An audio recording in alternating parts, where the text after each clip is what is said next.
Hello, I'm EnterElysium, and welcome to Crusader Kings 3. This is an early preview. Thanks very much to Paradox for allowing me to play it early. They're sponsoring this video, so there will be a link down below in the description where you can go to check out Crusader Kings 3 in more detail. It comes out on September 1st, but we're going to be playing it now. Now, this is going to be a slightly different video. It's going to have a slightly over-the-top roleplay style to it, and if you want to, you can skip forward to the gameplay. I'll put a link somewhere around. But to begin with, I want to kind of explain about the scenario. We're going to be playing as Harold Godwinsen in the 1066 start, with the War for the English Throne following the death of Edward the Confessor. So I'm going to explain a little bit about that, and we're going to roleplay this and have a look at the map screen before getting started. Following the death of Edward the Confessor, Harold Godwinsen was crowned King of England. However, Harold Hardrada of Norway is currently invading England with a claim to the throne and has invaded near York. Likewise, at the same time, Duke William the Bastard of Normandy is planning to invade in the south of England to actually take the throne for himself. It's a three-way fight with three different candidates, and it is bound to get messy. So, I guess, with that said, let's talk to the candidates. So, we're going to talk to the three candidates to the English throne and ask them why they think they're entitled to the kingdom. So, let's start off with Harold Godwinsen. Now, Harold, can you explain to us why you believe you deserve the throne?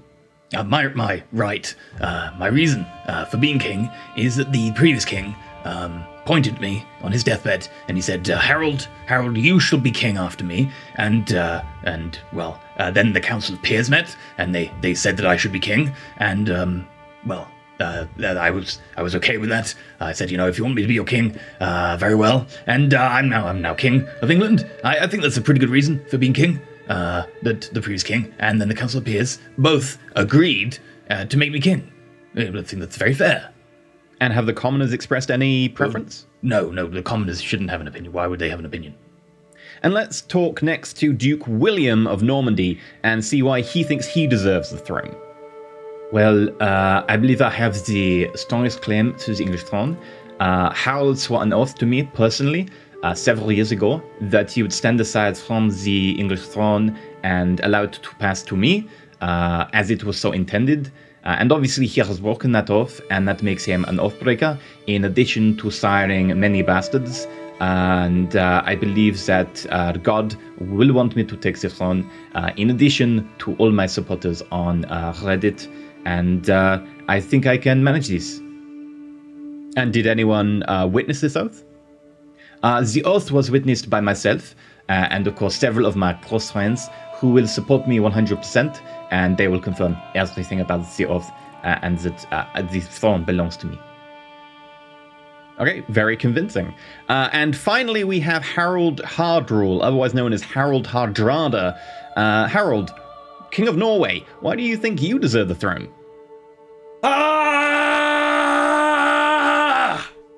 To war! Well, that is a very convincing argument. So with that, we're going to hand off to Harold Godwinsen, and we're going to get in some gameplay. So hopefully you will enjoy Crusader Kings 3. Let's get on with it. Thank you. So this is my story, and we're beginning in 1066. As me, Harold Godwinsen, King of England, rightful King of England. Yes, we're gonna win. So hello to Crusader Kings 3. We have 1,400 event spawn troops down here, ready to repel the 2,000 up here. So it's probably better if we quickly raise our army. So we're going to quickly raise them, and you'll notice that we get our 7 knights. They will, over the next couple of days, actually get all the levies together to make the army up. But for now, that is our army. And we will not be unpausing because we've got a few other things to do before we can do that. We're going to need to choose a lifestyle. So, Harold is 44, but still a little bit undecided and needs to pick a lifestyle to lead. In Crusader Kings 3, this represents how your character will advance over time. We get diplomacy, martial, stewardship, intrigue, and learning. Each one is actually then divided into like 3 different sections. Because we're in the middle of a war, and because Harold's upbringing was a martial education, we actually get 30% more experience to this lifestyle, and that makes complete sense. Like, we want to be able to win the war. It's great being a steward, but if we don't have a realm to rule, less important. So we're going to go for a marshal, and we get to pick now. Now, there's actually 3 different trees here where you can progress in different ways. We have finished the strategist tree, because Harold is 44 and actually has done something with his life. But we need to pick which focus we're going to go for. A strategy focus, an authority focus, or a chivalry focus. Strategy gives us martial, which will help us win battles. Authority basically makes the realm scared of us, so they're likely to not rebel as much.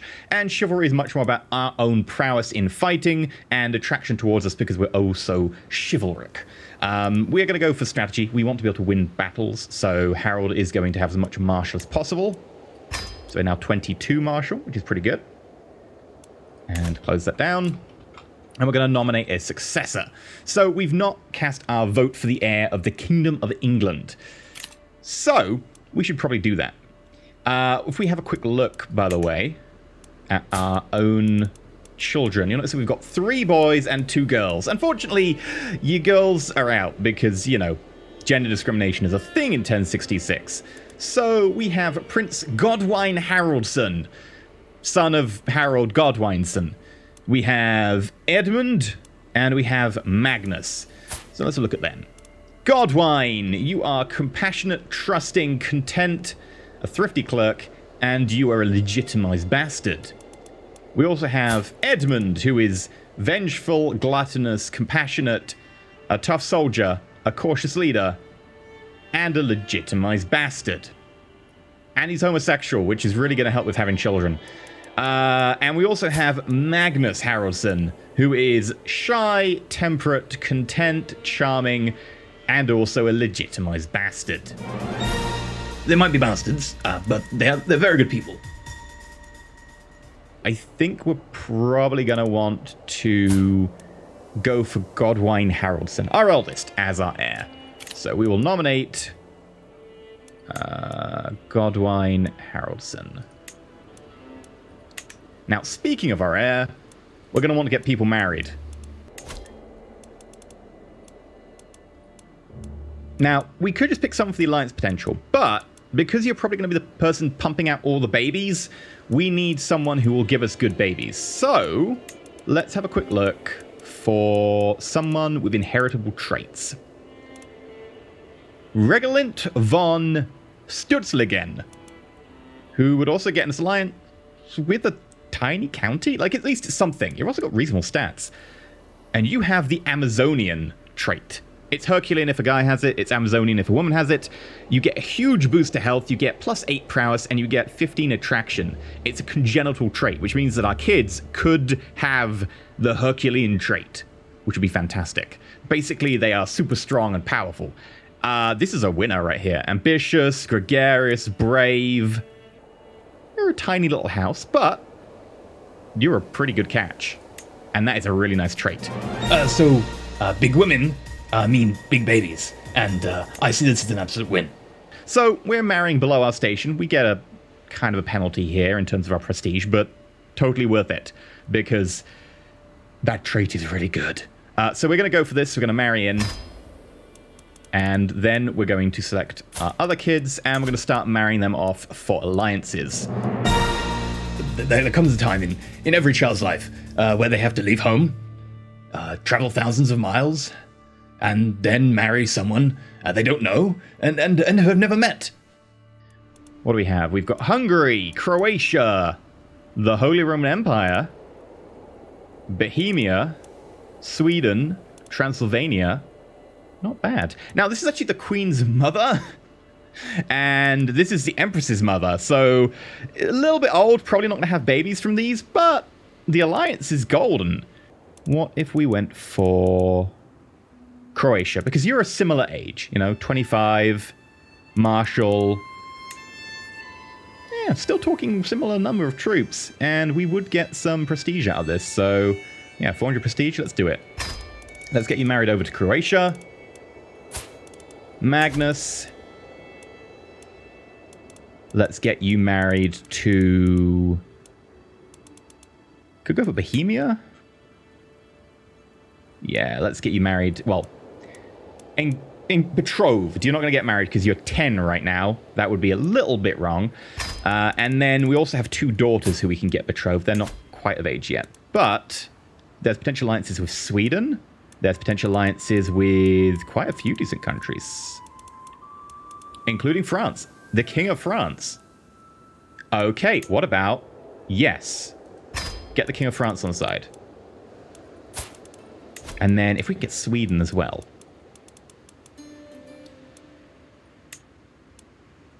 Yeah, we'll take that.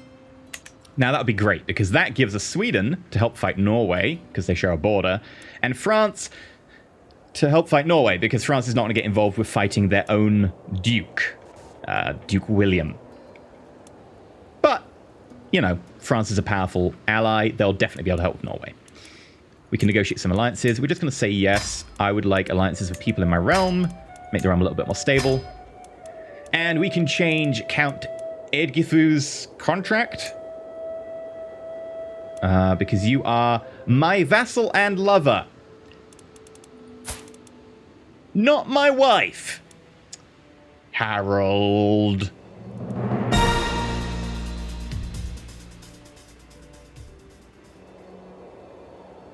Okay. Countess Eadgifu, ruler of Bedford.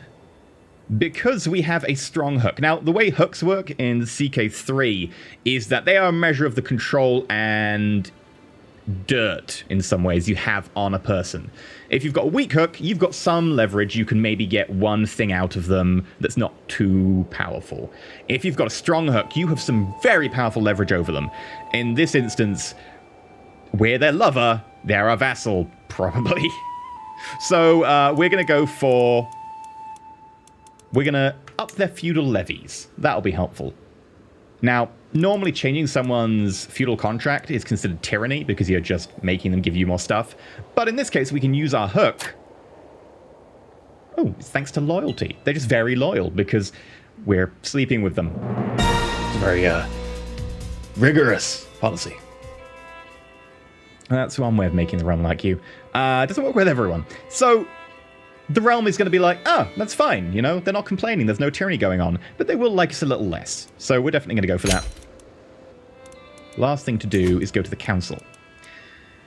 Currently our queen, Eadglith, is currently doing assist ruler, which is giving a bonus to everything, but a minor bonus. We could just go all in on one thing. So if we went chivalry, we get +2 to chivalry. Or if we went intrigue, we get +5. Whereas right now we're just getting 1, 1, 1, 2, 1. We're getting half the bonus in each of them. Now we could go chivalry and get a +2 to martial, but that's only a +1 bonus over going everything, and everything gives us a lot of other stuff as well. So I think we'll just continue with assist ruler. The bishop here is not under our control because the Pope. Catholicism, the Pope is in control of your bishop, so you don't get to assign them. So we're going to sway him, so hopefully he likes us.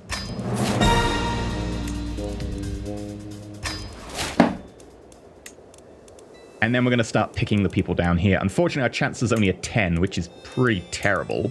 So we're going to assign one of our vassals. We'll make you mad. Our steward is a 6, which is god-awful. So we're going to assign our vassal and lover, who is pretty, who is a 20 in stewardship. That's really good. Yeah. She's very good at what she does. Our marshal is a 16. I don't know if we're going to get better than that. Our knight's an 18, but that would annoy... you. 16's fine for now. I don't want to annoy anyone by changing that. And an 8 as a spy master is awful. We could go to a 13 for our knight, but there's a 16 if we get this guest. So let's recruit this guest for 10. And we're going to put you in charge of our spies.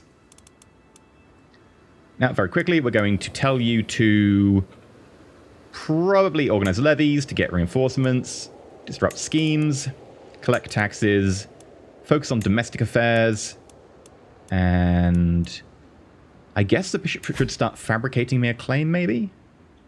And let's go for a claim over on Leinster. Let's start on some Irish ambitions there. Right, that's said and done. Let's march the army out. So unpause for a day. And then march you north. Now, we are 27 at commanding, but our brother is also 27.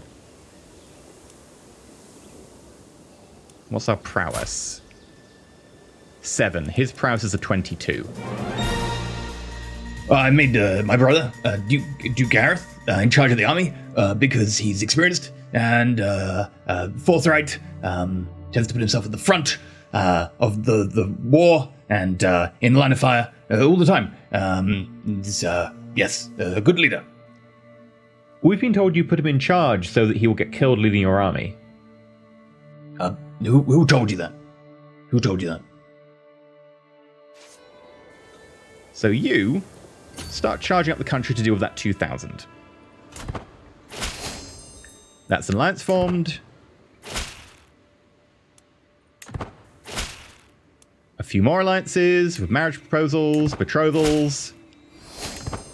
Just let them all come in.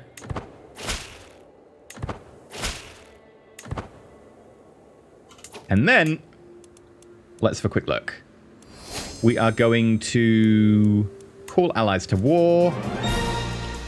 So the plan is to go north, to meet Harold Hardrada at a place called Stamford Bridge, where I'm sure we will decimate him utterly. And then we will go south and meet William the Bastard, William the Usurper, and probably fight him somewhere like Hastings. That seems like a good place to fight. And then wipe him out, and then cool it off and have it over by Christmas. Thank you for joining the war. Thank you for joining the war. Thank you for joining the war. Thank you for joining the war. The alliances took a while. Right. We're basically ready to go. Oh, they're running. Ah. Unfortunately, Duke Gareth is now our heir because people have started supporting him instead, which is frustrating. This is fine. This is fine. He'll definitely live long enough to do that. Yeah, you know, those Vikings, really terrible, terrible. One thing we want to do is we want to find a physician because we don't want to die early because of some awful smallpox or possibly just like a bad fall.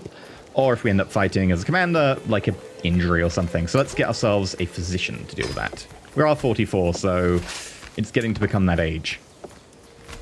Alright, the Battle of Aetherwick is on. We have Commander Duke Gareth Godwinsen of East Anglia versus enemy commander Count John of Telemark. We have martial skill 18 versus martial skill 20. But overall commander advantage of 28 versus 20. So we've got a few things going for us, which is now back down and chivalry focus. Sweet. We've got high quality versus low quality. We have 7 knights and they have none. But they do have aggressive attack, which will cause more fatalities. So let's take them down and then... Court physician. Oh, hello. We're in the middle of a fight right now, but hi. We get a choice between 2 people, one slightly cheaper. We have Egbert, who is a lunatic, but a renowned physician. This is an interesting choice.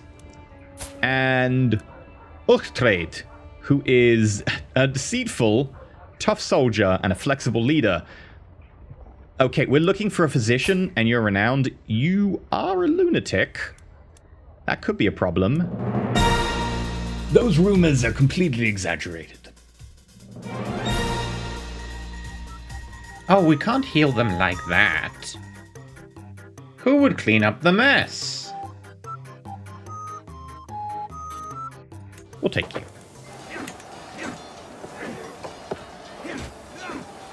Right, with that, we've won. We're going to have to chase them. No, did we just destroy them entirely? Are they gone? No, they are there. They're running away. King Harold's host is still there. Victory. 130 lost versus 660. Alright, we'll keep chasing them on. I never had any doubts. They did what they were trained to do. They got in there, they did it well, and they did it consistently, and ultimately, the better army won. We'll start chasing them up the coast. Oh, no. Hello. Are you landing here? Oh, no, they've changed where they're landing. I was hoping we could maybe catch them on the landing. That's a lot of troops, 3,500. We could maybe fight them. We'll have to see. Because they do have this 1,300 here.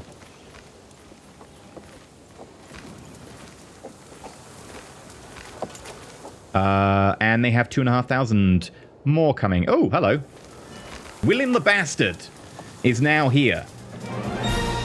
So the plan is to wait for reinforcements and then crush the Viking menace before moving south, dealing with William and having tea incumbents. Yes. And that's a lot of troops. We need our allies. France are getting in their boats. I assume that they are gonna come land up here because they can't face William, so they'll be coming up north.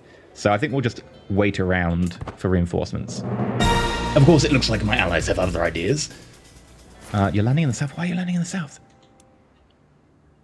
Oh, hello. Sweden is actually going to do some fighting.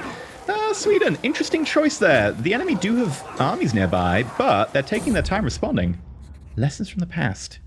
Though I will surely see men of battlefields before I meet my maker, my library holds tales of war from 100 lifetimes. I recently acquired a tome on the Great Battle of Catalonian Plains, as well as a time-worn scroll written in some ancient language.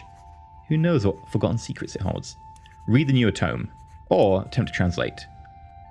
Learning challenge. 70% chance you gain 100% 100 martial lifestyle experience. You gain a martial, a learning, and a commander bonus for 20 years. Or 30% chance you gain stress for failing. Oh, you gain stress or give up. Okay. The newer tome is studied an old battle. +1 martial. Definitely going to attempt to read that old scroll. Did it work? Lessons from the past. Night falls and the single candle illuminating the script before me becomes shorter by the hour. When it flickers one last time and leaves me in darkness, the scrolls remains... the secrets remain undiscovered. Push forward, we're going to take the stress. 100% chance this time around. Perfect. So, in Crusader Kings 3, stress is the main metric by which your character is having a good or a bad time. And you see over here our stress meter. As it starts filling up, you'll start suffering complications, health difficulties, things will be harder for you to do, or there will be consequences in actions. Generally, the higher the stress, the worst. Also, certain traits will make it more likely for you to gain stress in certain situations. For instance, we are ambitious. So if we start giving stuff away, it's likely that those options in dialogues will cost us additional stress. Because, hey, it's not really going into our nature. We're actually having to fight against our nature to give stuff away. So, in this case, we're now a little bit stressed. It's not too bad. It's still at stress level 0. I'm not stressed at all. Meanwhile, please can I have some reinforcements. Sweden, though, doing a good job. There we go. Ooh. Study the battle or focus on the translation process. It describes the Battle of Gaizia. The Han commander, Han Xin, lured his true opponent, Xiang Yo, into a canyon by kidnapping his beloved wife. There, the Han troops disrupted the Chu forces with repeated ambushes and encirclements. To further break their spirit, the Han soldiers scornfully sung Chu songs. Xian Yu escaped with a small force of loyal men, but in the end, they were chased down and defeated. Oh. Study the battle of... We get enemy fatality casualties, 30%, advantage in hills 5, and we get 1 Martian learning. Or if we go for the focus on the translation process, we get learning 2. Yeah, we're going to go study the battle. There's so much we can get here. Enemy fatalities, 30% is great. Plus advantage in hills is nice. And also we want the martial. So that's really, really handy. In fact, we are just as good a fighter now. But we have organizer, so we move faster. We take less retreat losses. Still, chance we could die, and that's a little bit risky. Oh, hello. Reinforcements coming in to fight the Swedes. I think we'll have to come south to get the French to follow us. Oh, hello. This army's defeated. Let's try and chase this army down.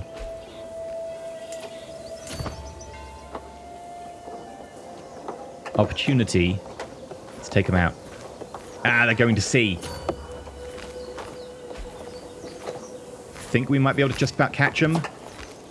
There we go. The Battle of Caerleon. We outnumber them, what, 4 times? Low quality versus high quality, 7 knights. We've got all the advantages here.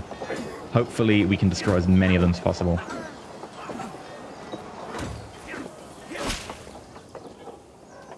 Ooh. Your Archbishop is fabricating a spurious claim on the Earldom of Leinster. I implore you to remember that you are king by right, not by greed. Learn your place, Duke Morcar. Damn it. Doesn't like me being greedy. Magnus comes of age. They grow up fast. Adequate bargainer. Oh, adequate? Ugh. It's why I have spares. Well, we won that battle, luckily. And our son is still betrothed. You're now 11, so it's a few years away. Let's see if we can take this force on. Nice. The Battle of Gloucester is going to be a really easy one. We outnumber like 10 to 1. It's fine. Oh! Prince Godwine is now our heir again.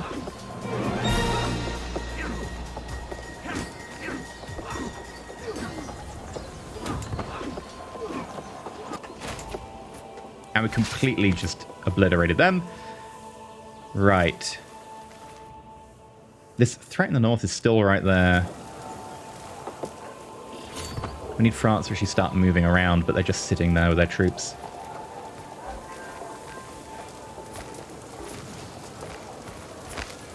Oh! Sweden coming in with the very not good position to start a fight. But we can maybe get the follow-up here. Oh. It does seem to think we'll lose decisively, so maybe we'll just want to pull away from that fight. However, that is a retreating enemy force. No, it's not retreating, sorry. And that force hasn't decided... Oh, hello, they could turn around any moment. I hope they don't. Okay, the Battle of Tonbridge. It's happening in a forest. High quality versus decent quality. 7 knights versus none. And we outnumber them 2.5 to 1. But they are slightly better. And the commander is Duke William the Bastard of Normandy. So that is the enemy commander of the entire war. If we can maybe kill him or capture him, that's just the war over. So let's try and do this as best we can. Come on. Nope. Our allies are showing up now. Of course he's showing up now.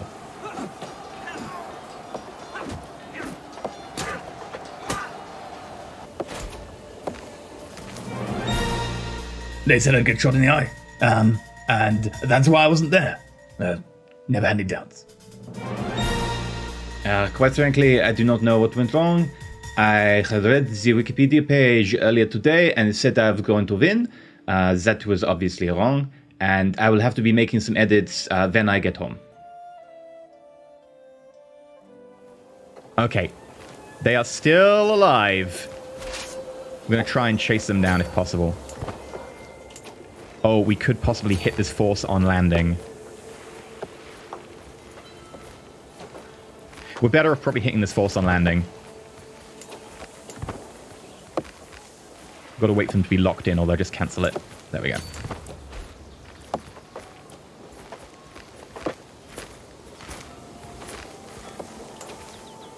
Ah, damn it. They've jinxed us. They're going to meet up.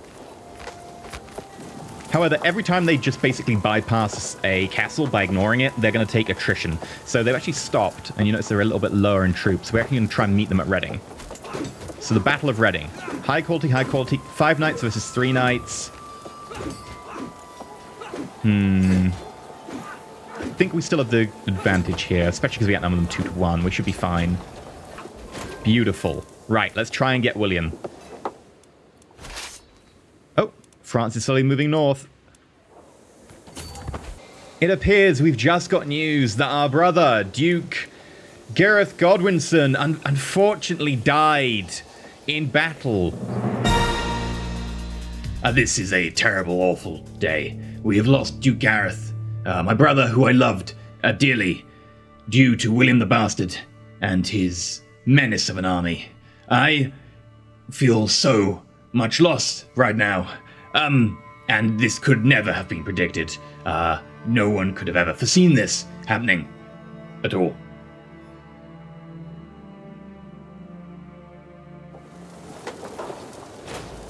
Hopefully we can just get William one-on-one and deal with him.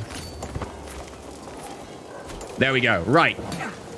William is slightly better than us, 30 versus 28, but decent quality, 4 knights, and we outnumber over 4 to 1. The Battle of Clifford. We can target William.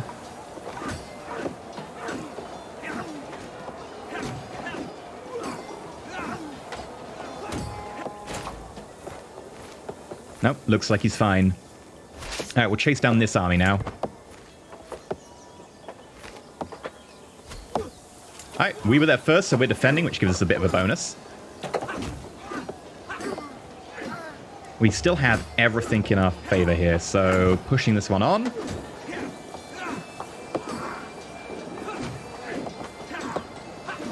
Except for the fact they've got superior quality, elite quality. Oof. There we go.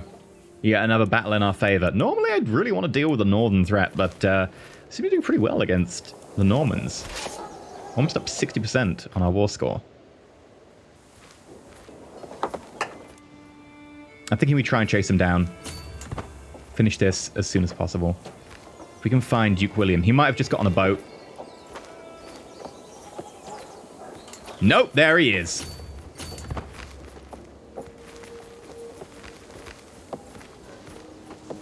I think we're going to catch him. Yes! Oh, we got him! We didn't kill him, but we did wound him.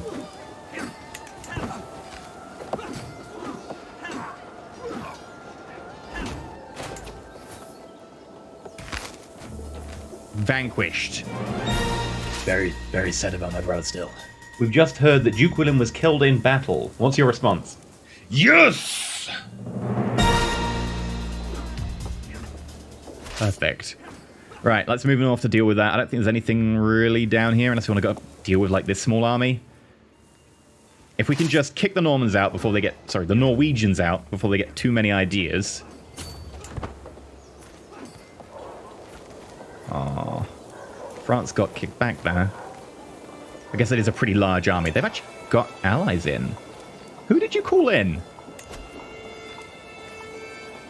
Ah, the King of the Isles. So Scotland split into the Isles and Scotland.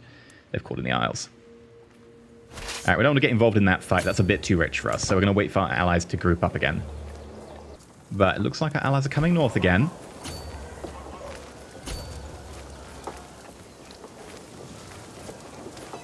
And have split up.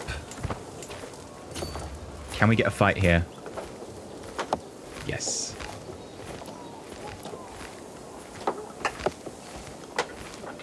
Opponent supply is running low. They have high quality. We've got a better army commander, more army commander traits. Okay, and the enemy is in debt, so their troops are demoralized, to say the least. Now, if we can just get our allies getting involved, we should just have this one in the bag. The Battle of Aetherwick, or the second Battle of Aetherwick. We have everything going for us, really, right now. Especially if our allies get their arse in gear. Come on. There we go! We outnumber them massively.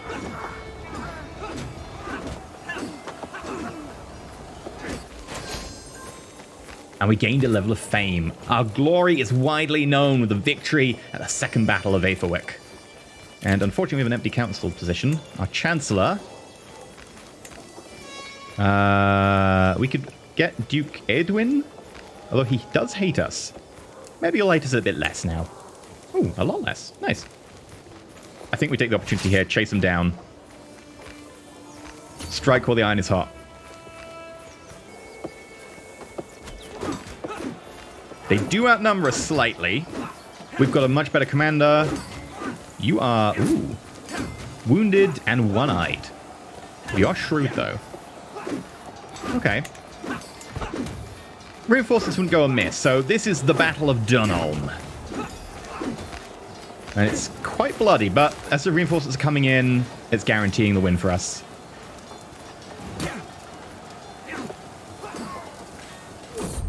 There we go. Thick as thieves. As of late, I often see my son and heir, Godwine, and my brother-in-law, Duke Edwin, around the castle. Deep in conversation, they truly seem to have found common ground. Unfortunately, Duke Edwin does not like me, so that's a bit worrying. I could help it blossom, though. Like, if you're going to end up leaving the realm, you'll need to, like, be on good terms with people. So... I could make them get opinion of me, but I think getting our son and heir opinion with people in the realm is a good idea. Let's help them bloom that. Great. Let's actually try and take this castle back before we advance any further. We can ransom Count Robert. You know what? Sure, a little bit of money, definitely appreciated.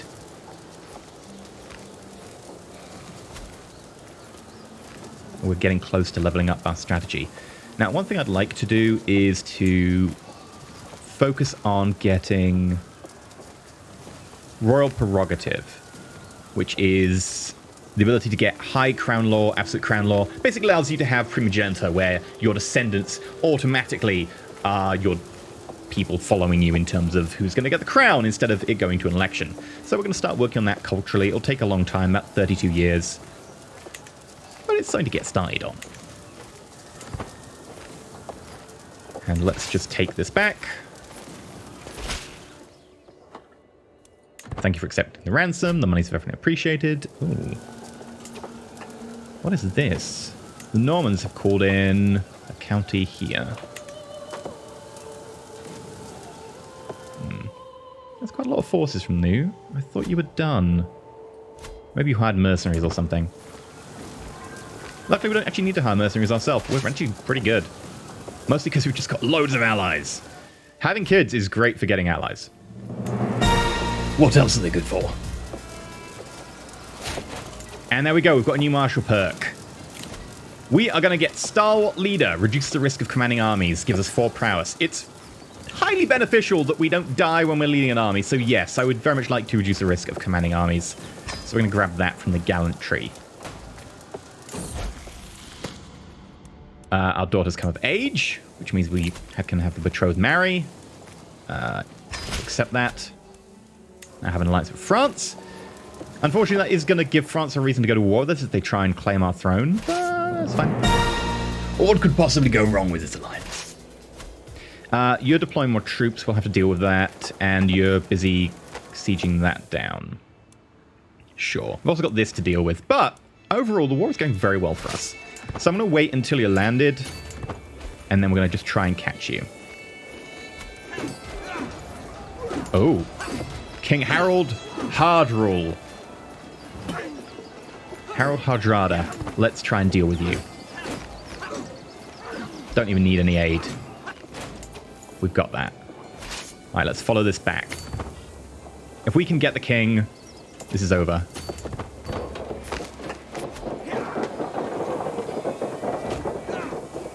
And let's continue chasing.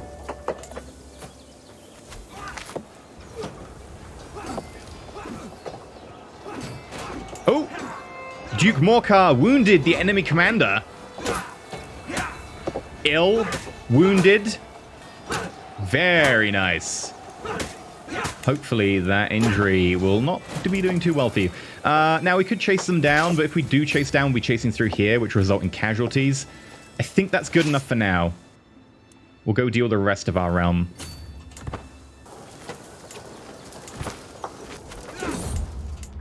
Strategic Impasse. I'm sitting at the map table with Duke Hakon and Reeve Odgar discussing our strategy for the ongoing war. Hakon bangs his fist on the table and loudly proclaims that we should charge the enemy directly and crush them with sheer might of our armies, while Odgar explains how we need to watch what our foes do and respond accordingly. It is my right to decide our ultimate course of action. Now, normally I'd have to pick, or try and get them to agree, but I know how we can employ both strategies, because we're that good. We have the martial skill. We can get both improved offense and improved maneuverability. So we will take both. Movement speed, enemy defense advantage is decreased, and also enemy casualties go up and attack advantage. So yes, hell yes. We're going to have so many bonuses going on.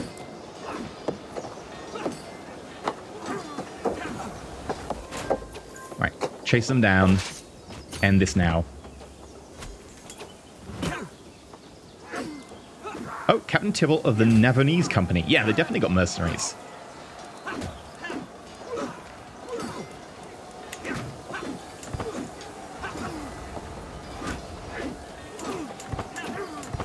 Alright, kick them back. Let's chase them down. They're probably just going to get in the sea. But we might be able to just about catch them. I think we're going to catch them. A proof documents both ancient and of less certain provenance. I finally have enough material to take the claim that you're the rightful lord of the earldom of Leinster. All that's missing is one little bribe. Yes. Let's do that. 93. And then I think we'll just grab another claim on Dublin. We'll just keep working that angle. And then we'll be able to take Ireland after all this is over. Again, cornered them. Our troops are getting low. We're down to 2,600.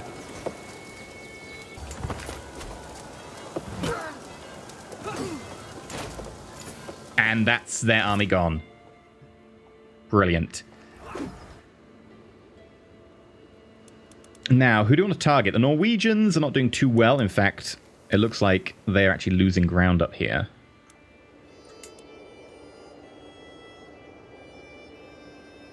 Yeah, a lot of wars going on.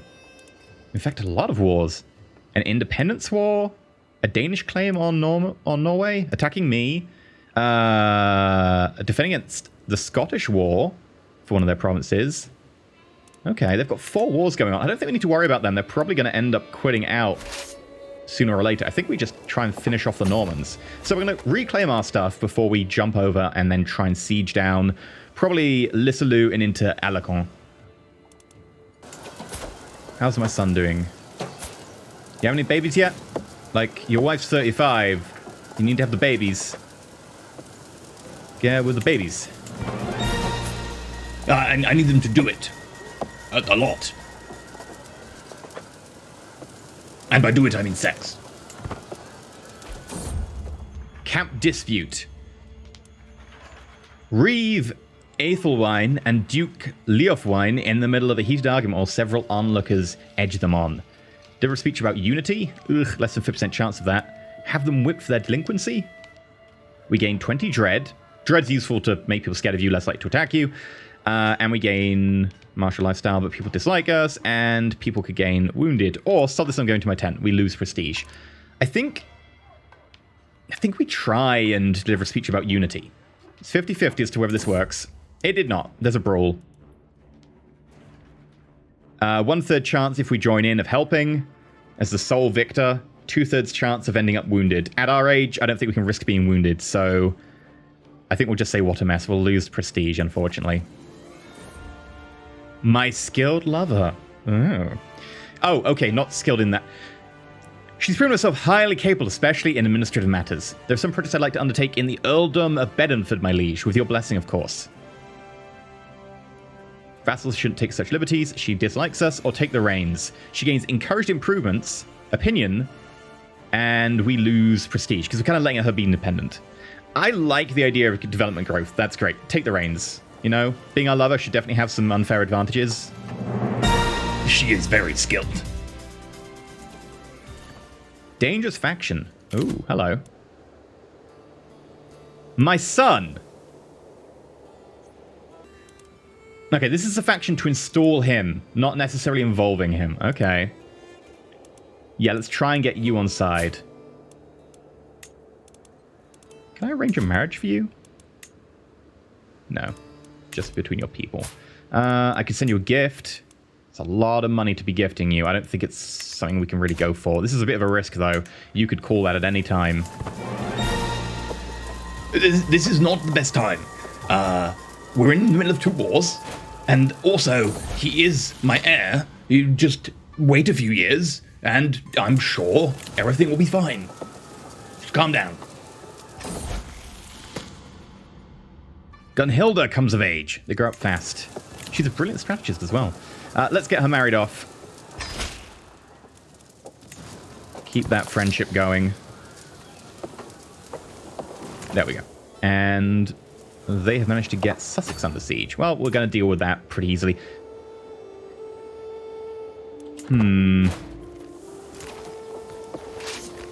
Yeah, let's deal with this before you can escape. Oh, it is Duke Robert, their new king. Well, Duke. Leader. Commander. Ruler. And you're about to land onto my troops, which is just going to be a decisive battle. There we go. Beautiful. Right, let's try and chase down their Duke, because if we can get him, we're at 90% now. Oh, a new lifestyle perk. Lovely. And an empty council position with a new chancellor. We could assign our physician. That doesn't seem to be a wise one. We could recruit you for 10. Recruit you.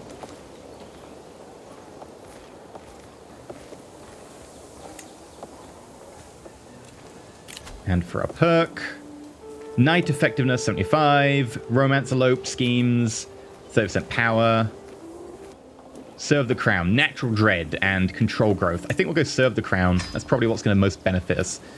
How long till we can choose a different tree to go down?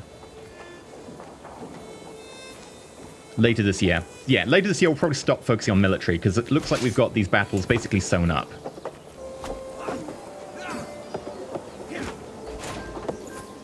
Beautiful. We captured another count, which we're just totally going to ransom you, because money's good. And ransom the mayor as well.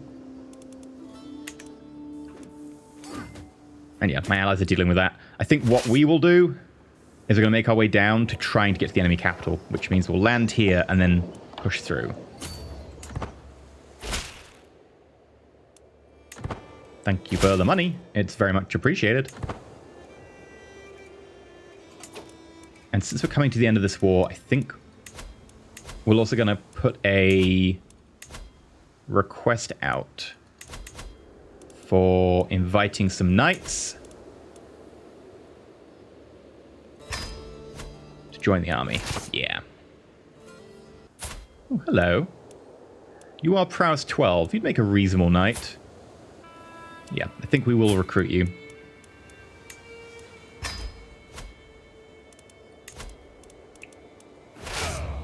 And then, hello, all by yourself.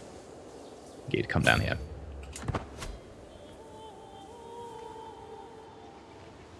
Picked up a few peasants on the way as well.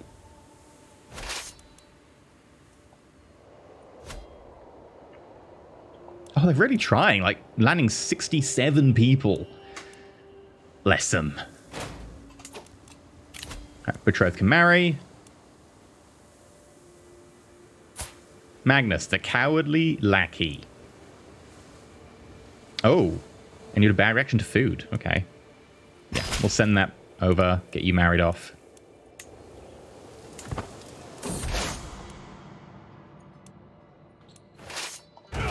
And it looks like Duke Rudolf of Swabia has announced to the world that his vassal converted to Waldensianism, having become disillusioned with the teaching of the Catholic priests. Yeah, we have enough on our plate right now without annoying the Pope, so we're going to just say no. But in some point in the future, it might be interesting to change religion, but not right now. This is heresy.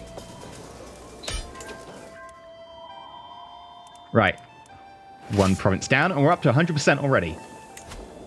So, enforce our demands against Duke Robert. Your father is dead.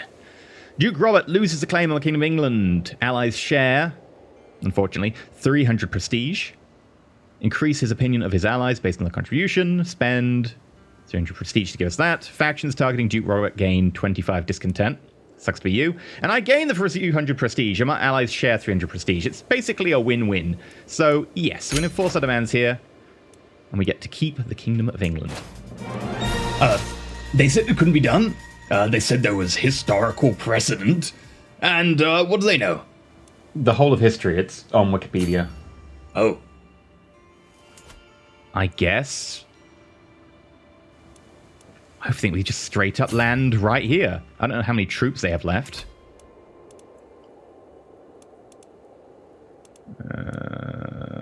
Yeah, they have a few troops left, actually. So we have to be cautious here.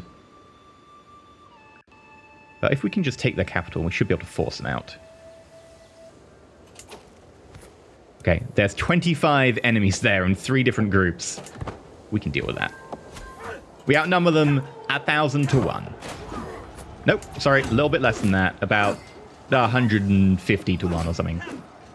Oh, and the faction that was going to overthrow us has disbanded. Lovely. Right, let's take the enemy capital. Let's call this to a draw. But not a draw. We're going to call it as a win. You know what I mean? Our queen is pregnant. Hopefully our child. This might be actually a non-bastard that we have as a child. Please, no. No more kids. Up to 91. Oh, he captured the granddaughter. And his grandson. Now, we could probably just sell them back, but they are counted towards our war score, so I'll just keep them for now.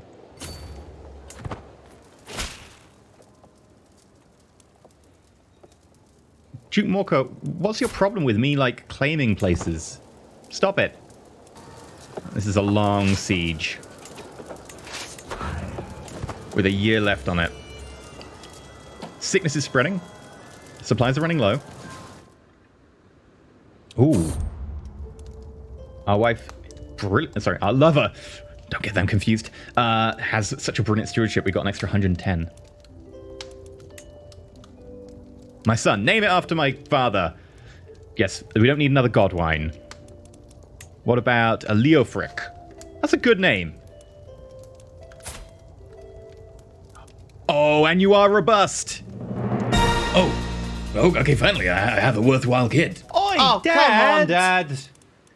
Okay, we're definitely going to want to, like, start teaching you and educating you as much as possible. So, yes, become my ward. We'll teach you personally. And then if you grow up and we're still alive, maybe we can put you in line to be the next one on the throne, eh? There we go, and we're up to 100. We can now enforce our demands here. And we get a whole load more prestige. Our allies share some prestige. Battles won, 75%. Occupation, 35%. Enforce our demands. You have no choice but to comply. So be it. No. England's in a good position. We'll see where we go from here. I've been EnterElysium. Hopefully you enjoyed this.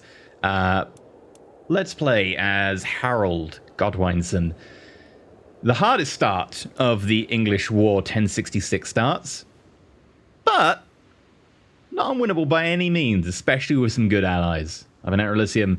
Crusader Kings 3 is going to be coming out in just a few days' time. There'll be links down below if you wish to go check out the game. But until then, stay shiny. Well, I guess we're going ahistorical then.